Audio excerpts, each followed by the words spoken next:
Au fond de la terre, au fond de la mer, au fond des bois, au fond de votre gorge ou de votre estomac. Vous écoutez Nos Profondeurs, un podcast sous la forme d'une enquête intime et poétique par Julie Carcenti.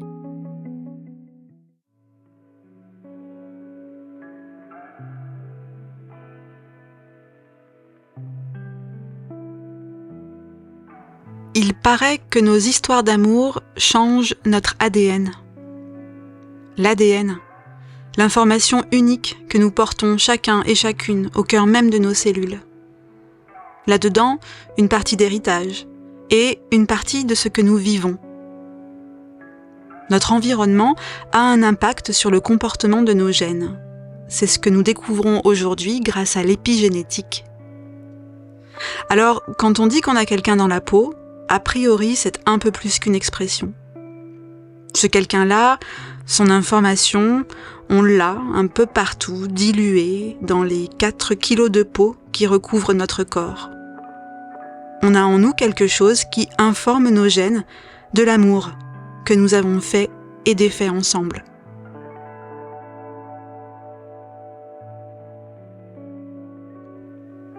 Dans ce 3e épisode de Nos Profondeurs, j'ai choisi de prendre la parole toute seule, en confidence avec vous qui m'écoutez. Mon point de départ, c'est la fin d'une histoire d'amour, un chagrin d'amour, cette expérience universelle qu'on a tous et toutes traversée, un jour ou l'autre. Je vous emmène avec moi dans une descente et une remontée, intime et profondément transformatrice, à cœur ouvert.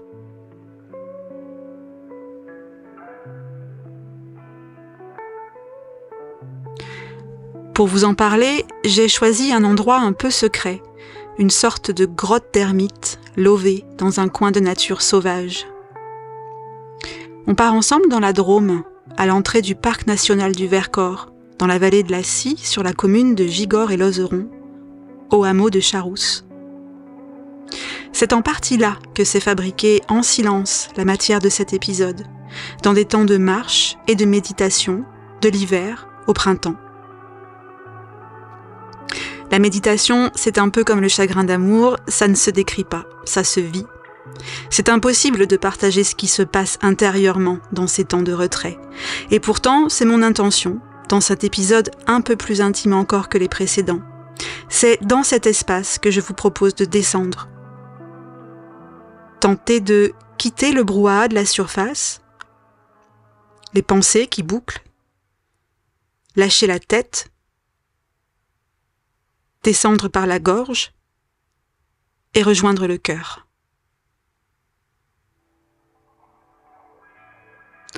C'est parti.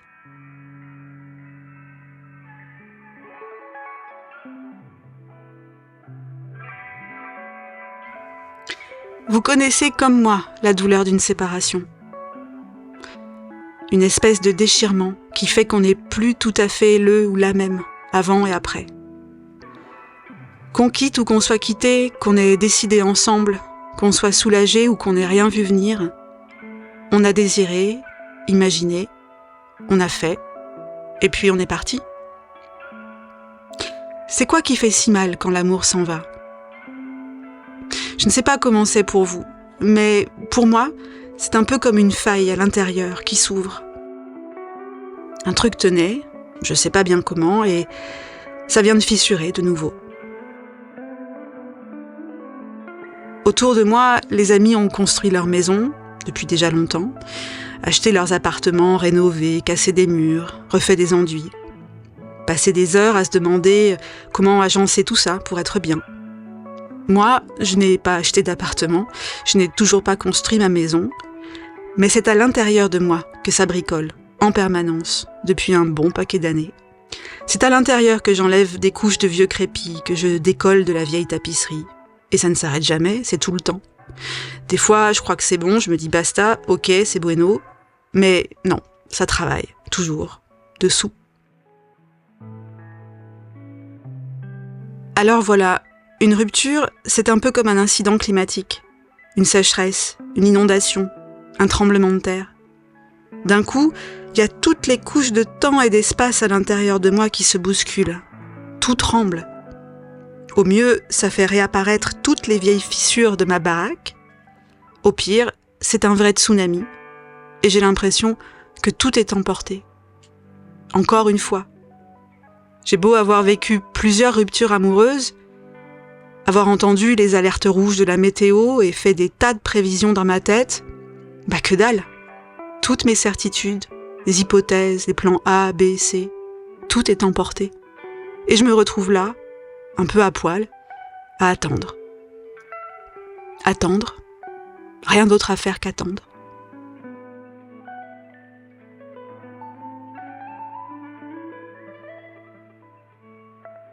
La rupture est un deuil, me dit ma psy. Mais moi, c'est à lui que j'aimerais raconter tout ça. Je ne peux pas puisque c'est fini. Alors, comme à chaque fois que je ne sais pas quoi faire, je pars marcher. Je marche seule, sans témoin, sans personne. Que mes pas qui résonnent. Je marche seule. Seule avec un fantôme. Le fantôme de l'autre, qui est parti et que je sens, dans le vide du lit, du placard, du salon, jusque dans les mots que j'emploie, dans mes intonations, mes propres tournures de phrases.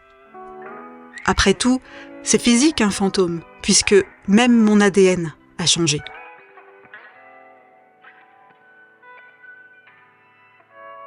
Faudrait que t'arrives à en parler au passé. Faudrait que t'arrives à ne plus penser à ça.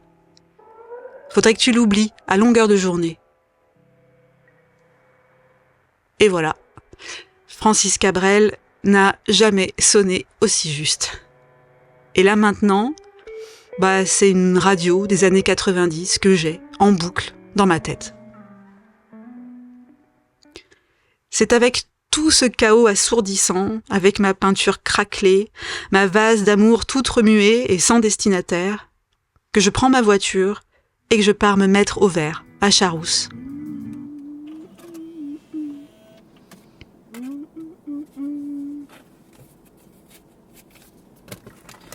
Et c'est parti. Un grand moment, un très très grand moment. Un très très très grand moment. Voilà, j'ai ça.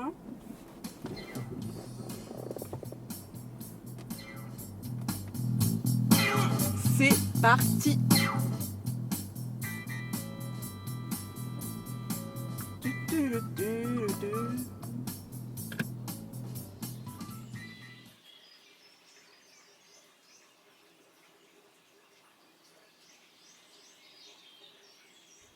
Charousse est un lieu de retraite spirituelle.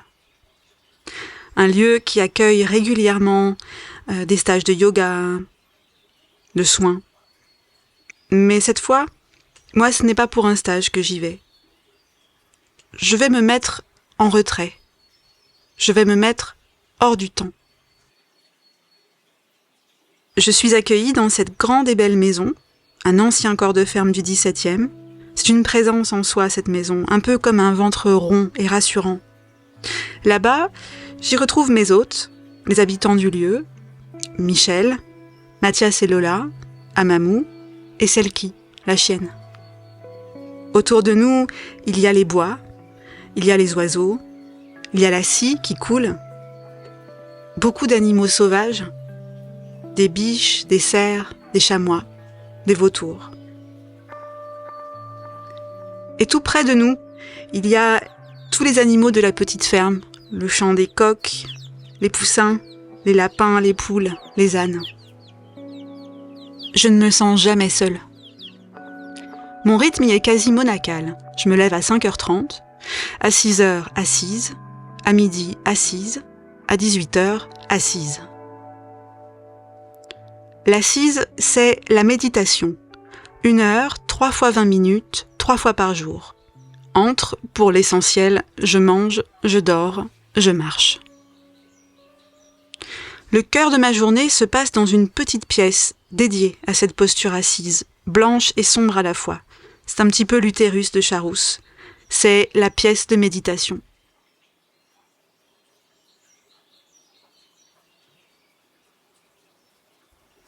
C'est là que tout se passe. Quand Michel sonne le gong, je rejoins cette pièce. 3 fois par jour, 3 coups immenses. Je me tais. J'ôte mes chaussures. Et j'y vais.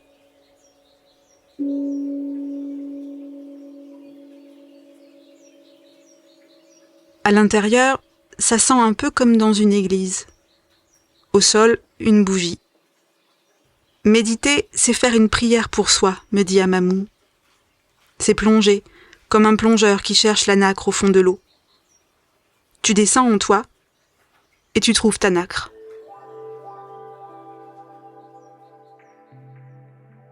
Si l'assise c'est revenir à soi, là c'est pas rien. Moi, j'ai mal au dos, j'ai mal aux jambes. J'ai un putain de bordel d'angoisse, d'estomac noué, de souffle coupé. Je prends un petit banc de méditation pour m'asseoir, 1 ou 2 coussins sous les genoux, une couverture sur moi, sur ma tête, et je me mets en direction de l'est. Je respire, je sens mon souffle, l'air qui entre et qui ressort. Je bâille, il est tôt. Je ferme les yeux, je sens que je pourrais me rendormir. C'est confortable, les yeux fermés. Une jambe qui bouge, un ajustement et puis plus rien. Silence. Rien que le silence et la présence rassurante et un peu impressionnante à la fois de Michel. Il est là, devant moi, comme un éclaireur, tout droit sorti du Nom de la Rose ou d'un conte pour enfants. Il a mis sa frontale. On part en exploration. Michel entame les chants du matin. Les chants védiques. Ce terme se réfère au Veda, la connaissance pour les hindous, un ensemble d'enseignements de tradition orale depuis des milliers d'années, en sanskrit. Les prières du matin coulent dans mes oreilles. Ces sonorités sont étranges, on dirait un peu des formules magiques. Parfois, une consonne accroche, un son guttural qui vient du fond de la gorge, une voyelle qui rebondit, un roulement de air, un home et on repart. Ça gratte au fond de mes oreilles, du nez. J'ai parfois mal au front. Et parfois aussi se forme une sorte de forme grise et ronde qui se détache dans mon champ de vision, les yeux pourtant fermés. C'est un peu comme de s'habituer à l'obscurité. Quelque chose passe ici par une langue qui n'utilise pas les mots.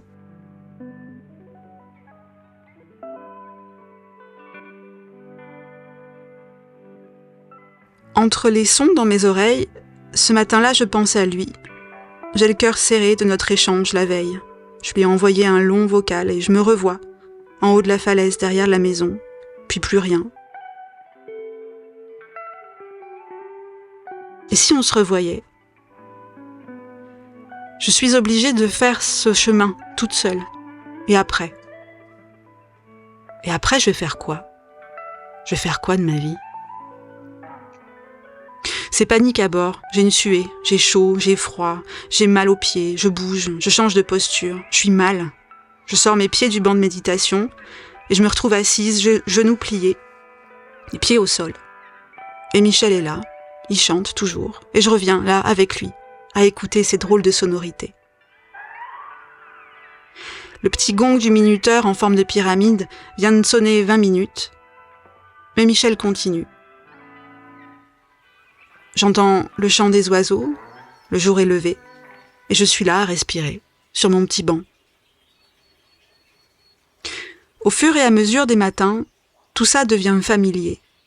Je sens des fois comme un balancier, je vois même les plateaux d'une balance, et je me dis que c'est juste d'être là, dans cet apprentissage.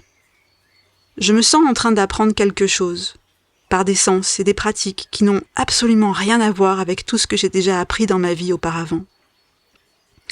Ici, ça ne passe pas par un savoir théorique, ça ne passe pas par une lecture ou une analyse avec mon cerveau, ça passe par une pratique, répétée, tous les jours, 3 fois par jour. Et c'est dans la répétition que quelque chose se fait. Mais quoi ? Mystère.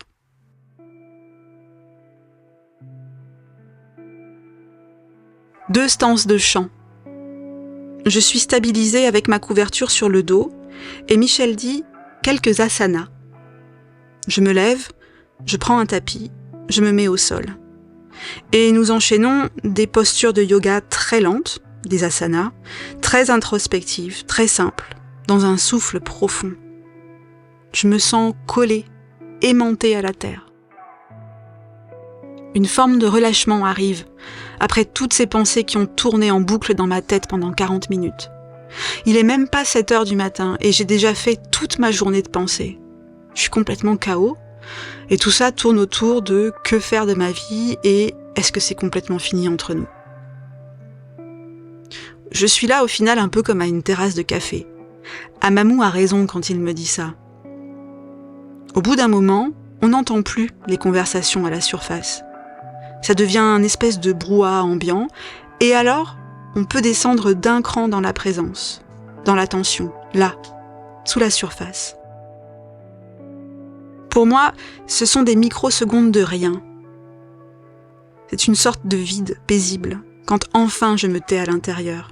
Quand ça se tait, comme ça, comme dans un flash, un kick, un frisson, un sentiment inconfortable dans lequel j'ai pourtant très envie de rester. C'est un peu comme quand je suis sous l'eau, en apnée, dans la mer, avec un masque. Il y a une forme de plaisir volé à être là, sous la surface du monde habituel. Sous l'eau, là où je ne peux pas vivre, et pourtant, c'est bien de là que je viens. D'où viennent toutes les espèces vivantes sur cette planète. De l'eau, de la mer. La Terre est faite à 80% d'eau, m'a dit Michel. Et nous aussi.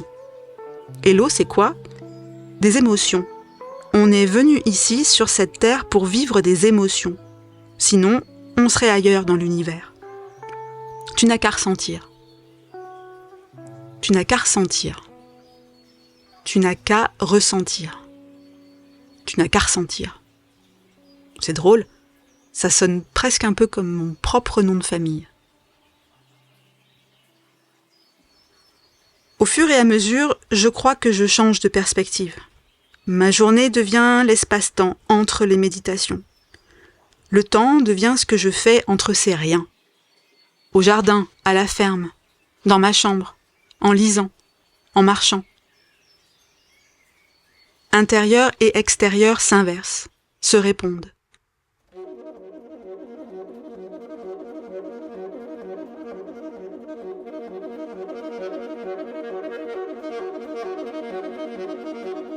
Quand je me vois comme ça, que je m'observe au microscope, avec la température, la pression qui change, je vois mes propres changements d'état. Et je deviens super critique, comme l'eau très très profond dans la terre. Je ne suis ni gazeuse, ni liquide, ni solide. C'est le terme qu'on emploie, supercritique, dans le vocabulaire scientifique. Je me sens pareil, impalpable, mais bien là, en changement d'état. Je me décolle de moi et j'ai accès à cet endroit qui observe simplement, qui s'est décollé et qui voit.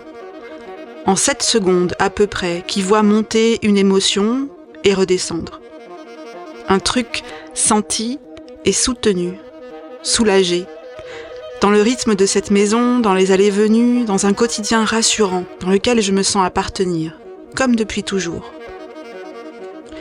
À 6 heures assise, à midi assise, à 18 heures assise. Ne pas penser, ne pas choisir, ne pas chercher quoi faire, même pas quoi faire à manger, juste là, dans la marche, dans le souffle de la montée pendant mes marches, jusqu'aux ruines du Savel, là, derrière la maison, là-haut, dans la sueur sous le kawaii, dans le bordel de ma tête, dans les poumons qui tirent et que je sens s'ouvrir, dans mes jambes qui tremblent comme une feuille quand je redescends. Mes yeux accrochent des formes, des couleurs, des tons, des marrons, des gris, des flashs de vert, des pics de soleil, juste après l'averse. Et puis, les vautours. Je les observe de là-haut.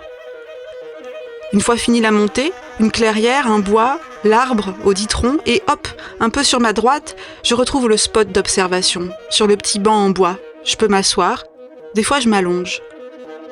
Je me plaque au sol et je m'absorbe. Je ferme les yeux jusqu'à ce que j'ai envie de les ouvrir de nouveau. Et là, au-dessus de moi, un vol de vautours Ils sont 2, 5, 10, 20. Je pense les observer, mais ce sont eux qui m'observent. Je suis sur leur territoire. Ils viennent nicher là, dans la falaise, au pied de laquelle se trouve la maison. Ce sont des vautours fauves. Plusieurs couples se sont reproduits dans cette vallée sauvage. Ce ne sont pas les aigles royaux, ce ne sont pas les faucons pèlerins. Ils sont présents, eux aussi. Ils ne sont pas a priori les plus beaux, les plus majestueux. Ils ont cette tête un peu enfoncée dans le cou, un long cou pelé avec un petit duvet qui leur permet d'introduire leur tête dans les carcasses pour accéder aux parties molles, aux chairs, aux viscères. Les vautours se nourrissent de charognes, de cadavres. Ils mangent ce qui est pourri. Les vautours peuvent voler jusqu'à 300 km pour trouver une carcasse. Ils doivent avoir un microbiote de folie pour digérer tout ça.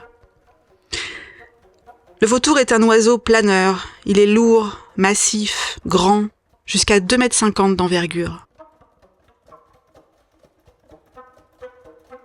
Ils sont là, au service de la mort. Et ça sent pas bon, pourtant c'est bien nécessaire. Qui ferait le job si ce n'était pas eux ? Quelqu'un doit bien s'y coller, non ? Ils évitent la prolifération de maladies en débarrassant les cadavres du sol. C'est ça leur spécialité. Pour eux, a priori, ce n'est pas dégueulasse, c'est même appétissant. Ils voient un animal mort, ils sentent le sang, et ils se disent « mais quel régal, quelle joie !» La mort des uns fait la vie des autres. Cet oiseau charognard se trimballe une sale réputation. Et pourtant, quel rôle magnifique de passage entre la mort et la vie. Un parfum de renaissance qui effleure sous celui parfois intenable de la décomposition.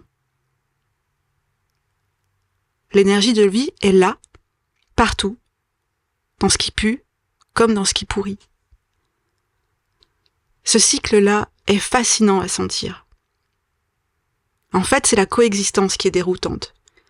Je me dis que cet oiseau n'a vraiment pas les lettres de noblesse qu'il mérite. Souvent, on se dit « Oh là, un vautour, c'est pas bon signe, ça annonce la mort. » Mais si la mort contenait la vie? Les vautours m'emmènent loin avec eux. C'est de les observer et de les sentir si proches de moi.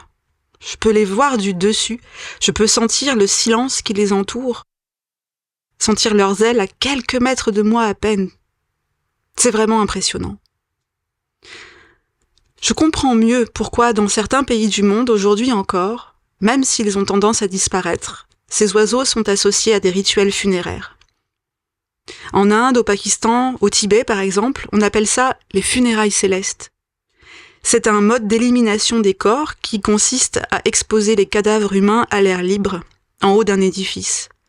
Un édifice qu'on appelle la tour du silence, afin que les cadavres soient dévorés par les vautours. Les vautours sont considérés comme des sortes d'anges, des passeurs, qui opèrent une transition entre le ciel et la terre, pour aider l'âme des défunts à rejoindre plus rapidement le royaume des cieux.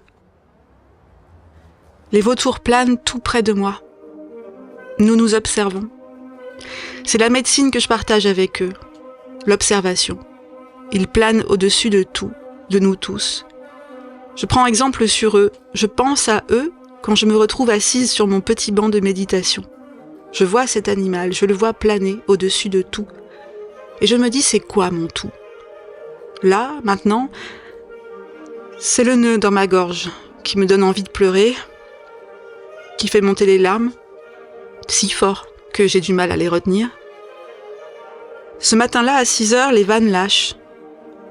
Et tout sort comme un torrent. Ça vient de si loin, ça vient de plus loin que moi, je ne sais pas d'où ça peut venir. Mais peu importe, c'est là. Et c'est même beau de voir couler tout ça. Un torrent de larmes. Je plane au-dessus de ma propre tristesse. Je la vois immense, qui recouvre tout, absolument tout. Et que va-t-elle me laisser ? C'est dans mon ventre maintenant. C'était froid, c'est devenu chaud, ça s'étend. Je m'allonge pour suivre les exercices, mais ça sort, encore, et je pleure. Je renifle, je dois me moucher. J'ai beaucoup de mal à respirer, car tout est bouché. Alors je sors me moucher et je me dis « Fais comme tu peux, Julie. Laisse relâcher à la terre ce qui n'a plus besoin d'être porté. Laisse aller. » Quelques soubresauts encore. Quelques vagues, je les sens, plus petites, montées en moi. Elles se calment, elles repartent, se retirent. Je me relève, après plusieurs mouvements que j'ai du mal à décrire tellement je suis dans mon nez. Je suis nez, bouché, et dans mes yeux, mouillé, dans le souffle qui bloque, dans ce qui me laisse ouvrir un tout petit peu plus le cœur. La source là d'une tristesse qui me semble interminable. Mais dans ces larmes, en planant bien et de l'œil du vautour, je crois sentir que ce n'est pas que de la tristesse. Il y a quelque chose qui m'émeut, là, de me voir apparaître en tant que moi, petit être humain, en train de laisser faire tout ça, de vivre ça, comme je peux. Je me vois m'accrocher, comme si je voulais retenir un petit radeau voué à être emporté par un torrent. Let it be.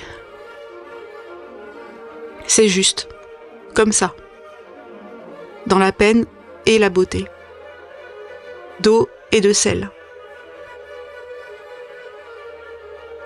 Le souffle redescend. Mon cœur ralentit. J'y vois plus clair d'un coup.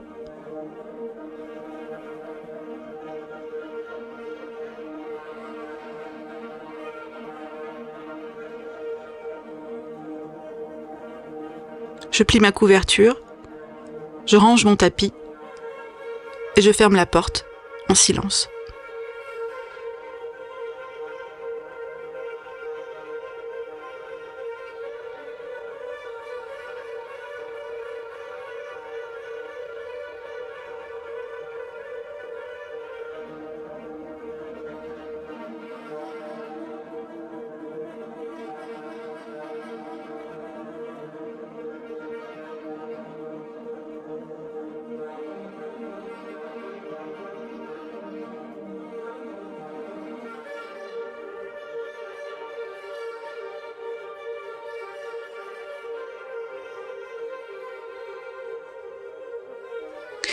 J'ai, comme vous déjà, perdu des êtres chers, dans des ruptures amoureuses, amicales, dans des décès aussi. C'est, je crois, cette fois la première fois que je vis la perte au moment même où elle arrive, que je n'y résiste pas, que je laisse faire, que je reste dans ce vide, sans rien faire. C'est si commun et si particulier à la fois. Se séparer, se retrouver seul. L'union à l'extérieur, dans une relation, donne à vivre ce truc-là, de se sentir unis, pas séparés, à deux. Quand je suis seule de nouveau, alors c'est à l'intérieur que je cherche l'union, juste avec moi, en moi, avec tout ce qui est là, de beau comme de moche. Je crois que c'est ça qui s'est passé au final dans ces mois de deuil, de marche et de prière silencieuse. Passer de 2 à 1.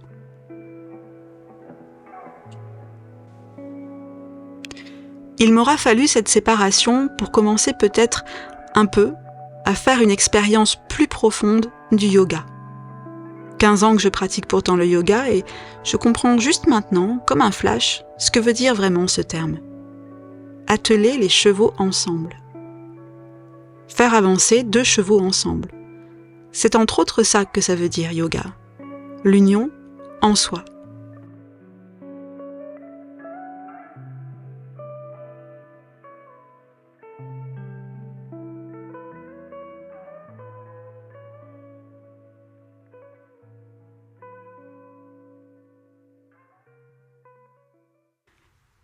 Il y a 300 articulations dans le corps. La circulation sanguine mobilise 96 000 km d'artères, de veines, de vaisseaux sanguins. Il y a 16 000 km de nerfs. La surface des poumons dépliés est celle d'un terrain de foot. Le yoga, petit à petit, vise à faire connaissance avec tout ça, à le remplir de conscience, d'énergie, de conscience de l'énergie. On ne s'en doute pas quand on va s'inscrire à un cours pour la première fois, on attend d'être en meilleure santé et plus calme. On attend de gagner un peu de profondeur stratégique. Ainsi, les militaires appellent-ils la zone de recul possible en cas d'attaque aux frontières. L'Allemagne, qui est enclavée, en a très peu. La Russie, au contraire, en a beaucoup, et cela explique en partie l'issue de la Seconde Guerre mondiale et se transpose très bien sur le plan individuel. Face aux agressions de l'extérieur, chacun a plus ou moins de capacité de repli, plus ou moins de profondeur stratégique. Emmanuel Carrère, Yoga. J'avais envie de vous dire avec ce récit, écrit et enregistré dans le chaos du monde de ce début d'été 2024, dans l'entre-deux-tours des législatives, que je crois de tout mon cœur que c'est dans ces espaces d'intime partagé, où cohabitent viscéralement peur et courage, que se trouvent des ressources inépuisables. Une profondeur stratégique, comme dit Emmanuel Carrère. Tant de choses dans le fond de nos cœurs. Cet épisode, c'est une nécessaire transition solitaire pour moi, et c'est aussi pour honorer tous les chagrins d'amour fossilisés dans nos ADN. Les présents, les passés, les futurs, les miens et les vôtres. C'est grâce à eux, à chaque fois, que l'amour trouve son chemin. Vous venez d'écouter Du fond du cœur, le 3e épisode de nos profondeurs. J'espère que cet épisode vous aura permis à vous aussi de mettre de la douceur sur vos cicatrices. Je souhaite remercier Charousse, tous ses habitants, humains, animaux, végétaux et minéraux. Je remercie Juliane Ogil dont la musique accompagne ce podcast depuis le début. Et je remercie aussi Johan Dumas, Amélia Tabei. C'est le saxo, le souffle infini que vous entendez sur une partie de cet épisode. Je remercie Brice Lénérand et le studio Pi à Marseille où est enregistré et mixé cet épisode. Et enfin, je remercie Géraud, du fond du cœur. L'épisode est terminé, mais si vous restez encore un peu, je laisse dérouler pour vous un peu du son de mes coulisses. Oui. Là, il y a le lapin blanc qui s'est enfermé tout seul ici, il en a fait de sortir. Autrement, tout va pas si mal que ça. Tu peux rentrer, hein. Je prends du son de la petite ferme. Du son? Ouais. Ah oui. Le son. Tu enregistres le son. Je pensais que c'était le son du... Ah oui, donc il faut que je me teste si tu veux avoir le bruit des animaux directs. Ah ouais, non, Tous les sons sont bons. Tous les sons sont bons. Ouais. Combien de sons? C'est 6 saucissons 6, c'est 6 saucissons 6, sont 6 sons, madame. Ah, tout le monde est sorti là. Ouais. Voilà, et dans la campagne, là, il y a eu quelques petites pertes là-haut, mais ça c'est logique. Ici, par contre, ça va bien. Il y en avait un petit lapin beige capturé. Donc, je crois savoir par où il sort. Donc, je vais aller essayer de corriger ça. Tiens, on saute pas. Ça, c'est la fête. Oh. Donc, en beige, on devrait avoir 4 beiges et 4 bruns grisailles, dont certains qui ont une petite pointe blanche sur le nez. Qu'est-ce qu'ils sont beaux. Alors. Voilà, et là, je fais un petit peu de ménage, j'aime bien de temps en temps faire un petit ménage. La luzerne, normalement, ils en ont encore, parce que c'est bien qu'ils n'aient pas que du frais.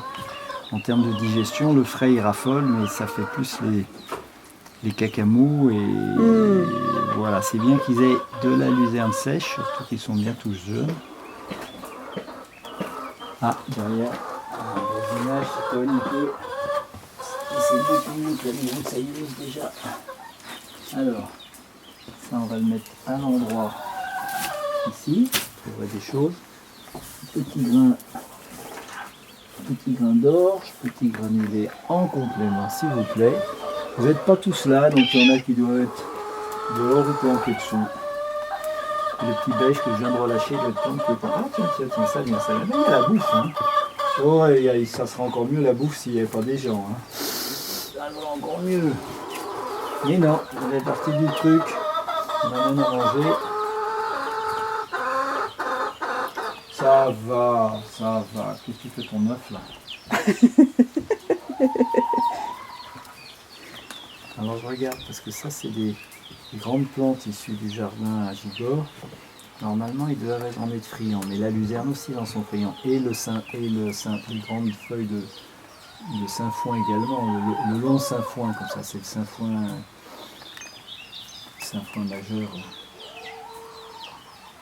Alors, petite duchesse, viens voir, s'entend très très bien avec le chat. Oui. Et le chat, il s'entend très bien avec lui-même. Ce qu'il voudrait, le chat, c'est bouffer. Et ouais, 2 fois par jour si possible, 3, ça serait l'idéal. À chaque fois qu'on passe, même continuellement, ça serait merveilleux. Puisque je suis revenu attraper ni souris ni rats. Oui, parce que souris et rats, c'est pas mon truc tellement. Ah, c'est vrai qu'elle pourrait bosser quand même. Ben, elle pourrait bosser. Ah ben, mais alors évidemment, si en plus il fallait bosser, là, vous comprenez.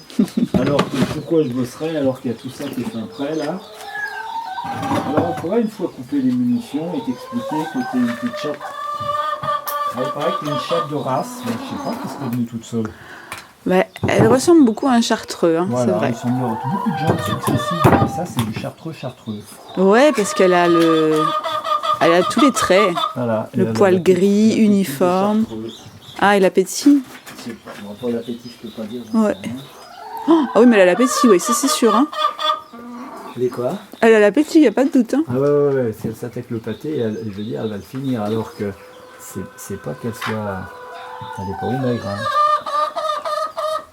Et alors là, c'est notre chouchoute qu'on essaye d'amadouer, c'est celle qui se faisait casser la figure par toutes les autres poules, grosses poules bien sûr, mais aussi poules naines. Donc elle a un petit nom védique que j'ai oublié, c'est Lola qui lui a donné. Et elle vit vraiment avec nous parce qu'elle a compris qu'on était dans les créatures à pas lui donner des grands coups de bec sur la tête. Et elle trouve ça vachement sympa qu'on lui donne pas des grands coups de bec sur la tête, plutôt des petits grains. Et alors elle est assez sympa. Et puis elle a des plumes aux pattes. Elle a des plumes aux pattes et elle a une belle houppette sur la tête, brune, si ce n'est qu'elle était très blessée, toute la nuque, tout ça, c'était sanguinolent. Donc là maintenant ça se refait. Et elle est encore jeune, hein, elle n'a pas encore ses plumes arrière, elle est encore en plein développement celle-là. Mais elle va avoir une vie à part, c'est obligé, parce que elle fréquente les poules à travers un grillage. Là, elle ne veut pas être de l'autre côté. Donc elle est avec nous. Elle est sur la partie libre, avec Duchesse, avec la chatte Grisouille. Ah, lapin blanc est sorti. Et le lapin blanc, bah ouais, parce que lui, il aime beaucoup mieux sa vie dans la cour. On a bien fermé. Ouais, c'est fermé, c'est bon. Oui, j'ai fermé. Alors, combien on dit là 4. Et c'est couleur 5, c'est ça. Parce que là, il y en a qui vont retrouver la vaste nature. Et alors, les beiges sont tous en planquette en ce moment. Normalement, il y a 4 beiges. Ça serait étonnant qu'ils soient les 4 dessous, mais je pense qu'ils sont aussi en cavale. Alors, j'ai regroupé un joli, tu vas voir. Ça, c'est pour faire du décorum à l'entrée de Charousse, mais en même temps, c'est pour offrir les fleurs qui sont extrêmement parfumées, puisque c'est le basilic tulsi qui nous viennent, les semences nous viennent indirectement. Basilic tulsi, donc c'est un basilic sacré, excellent pour les tisanes, mais excellent tout simplement à humer, quoi. Donc tu pourras essayer. Et la consigne, c'est de couper les fleurs quand on en a, de manière qu'elles repoussent aux tiges. Autrement, elle a fait son boulot, elle laisse ses graines et puis c'est fini. Donc pour faire durer, on pince régulièrement les fleurs. Ça fait partie du truc. Alors, je vais refaire un tour, parce que j'ai réussi hier à gagner 2... Regarde, cette petite qui sort, il va boire, parce qu'évidemment, en s'enfermant dans sa petite... Ah, petit beige. Alors lui, je sais par où il est ressorti du coup. Et c'est pour ça, c'est ça qu'il faut que j'aille réparer, parce qu'il va falloir le re-rattraper à nouveau. Il est sorti illico par là. Et ça, c'est très emmerdant, parce qu'il a trouvé une possibilité de cavale.